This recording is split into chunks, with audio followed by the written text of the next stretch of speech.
Hello and welcome to Credit Compass, your guide to navigating European credit markets. This week I am recording from the Global ABS conference in Barcelona, so today I will take a look at what is happening in European securitization markets and how things are progressing in the context of the Savings and Investment Union. Next, we will turn to recent UK data, which suggests that country continues to surprise on the upside despite a still gloomy outlook. All right, let's dig in.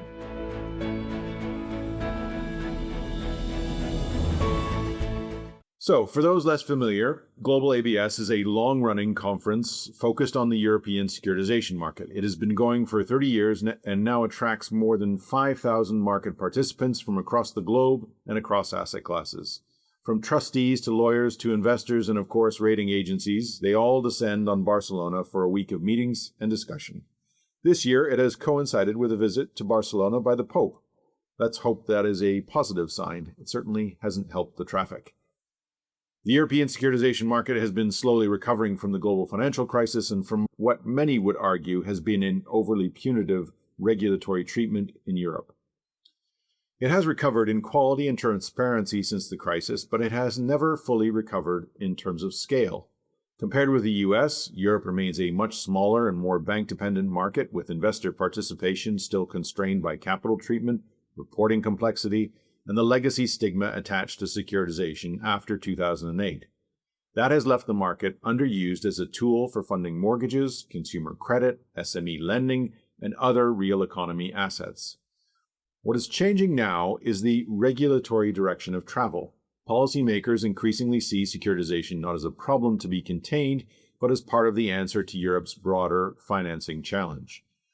The EU's securitization review, the capital requirements regulation debate, and the Solvency II reforms all point in the same direction, making the market more usable for banks, insurers, and institutional investors while retaining post-crisis safeguards. In practical terms, that means lower or more risk-sensitive capital charges, simpler due diligence, more proportionate reporting, and better treatment for high-quality senior tranches. These would all be welcome changes, especially given that securitization regulation has arguably been one of the weaker pillars of the Capital Markets Union, now reframed as the Savings and Investment Union. For insurers in particular, the Solvency II changes could be significant. In a recent note, BlackRock argued that the upcoming 2027 implementation of the reforms materially improves the capital efficiency of securitized assets, especially senior non-STS securitizations, STS being simple, transparent, and standardized, where capital charges could fall sharply. That potentially broadens the investable universe beyond traditional STS RMBS and auto ABS into areas such as CLOs, CMBS, non-conforming RMBS, and non-European securitizations.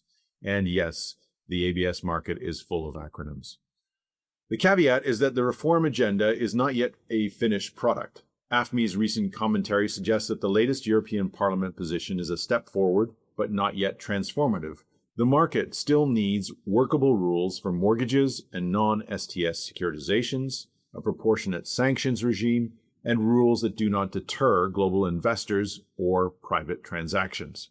So, the market state is best described as cautiously constructive. Regulatory momentum is finally positive, at least in terms of direction. Investor economics are improving, but whether Europe gets a genuinely deeper securitization market will depend on whether the final reforms are ambitious enough to bring issuers and investors back at scale. Even though the reforms are not yet complete, and those already agreed have not been fully implemented, the market is already feeling some positive impact. Securitization issuance has been growing, particularly at the start of the year. That is especially true for what AFME and market participants refer to as placed issuance. For those less familiar with the market, securitization in Europe has been used both as a funding tool and as a liquidity tool. And when issuance is described as placed, it means the securities have been sold into the investor market. By contrast, some transactions are created and then retained, often for use as collateral or for other purposes. This placed market has been growing. First quarter volumes were up 14% from the prior year and 15% from the prior quarter. That excludes the strong CLO volumes in a market that continues to expand. This is positive growth, even if the market remains only a fraction of the size it was before the global financial crisis. It is still a long road to properly build and expand capital markets in Europe, but if this is the foundation, there are some early green shoots. Now, turning to the UK market, so far, economic surprise indices have indicated that UK economic data has regularly surprised forecasters to the upside, at least at the start of this year. First quarter GDP is a major example. Recent data out this week adds to that list of upside surprises. The latest BRC and Barclays consumer data suggests that UK consumer spending improved in May. The British Retail Consortium reported a solid rebound in retail sales driven largely by exceptionally warm weather, which boosted demand for seasonal categories such as summer clothing, garden products, outdoor leisure items, and food for barbecues and gatherings. Retailers benefited from stronger spending after a weak April, although footfall remains below year-ago levels, suggesting that underlying demand is not yet fully robust. Barclays card spending data paint a more cautious picture beneath the retail headline. Overall consumer spending rose, which is positive, but at a rate of just 0.8% year-on-year. That remains below inflation and implies continued pressure on real consumption volumes. Consumers continue to prioritize value and selectively spend on experiences, entertainment, and digital subscriptions, while remaining cautious on larger discretionary purchases and overseas travel.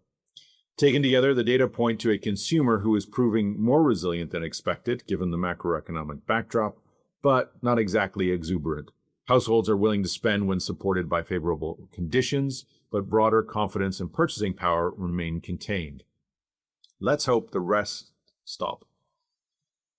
weather for the rest of the summer, as well as the World Cup, remains positive and resilient. A little staycationing and good weather spending may help support what is otherwise shaping up to be a relatively challenging summer ahead.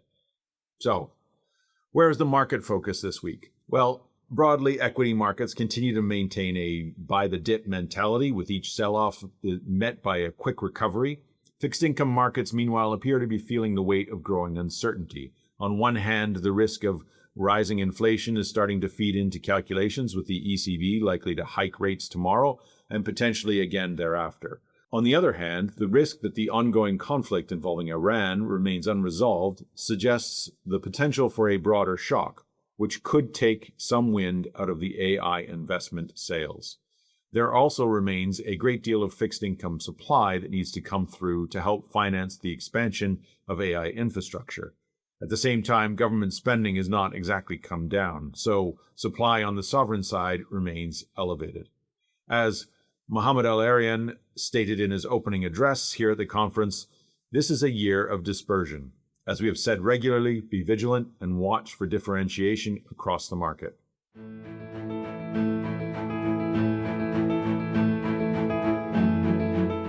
That's all for this week's edition of Credit Compass.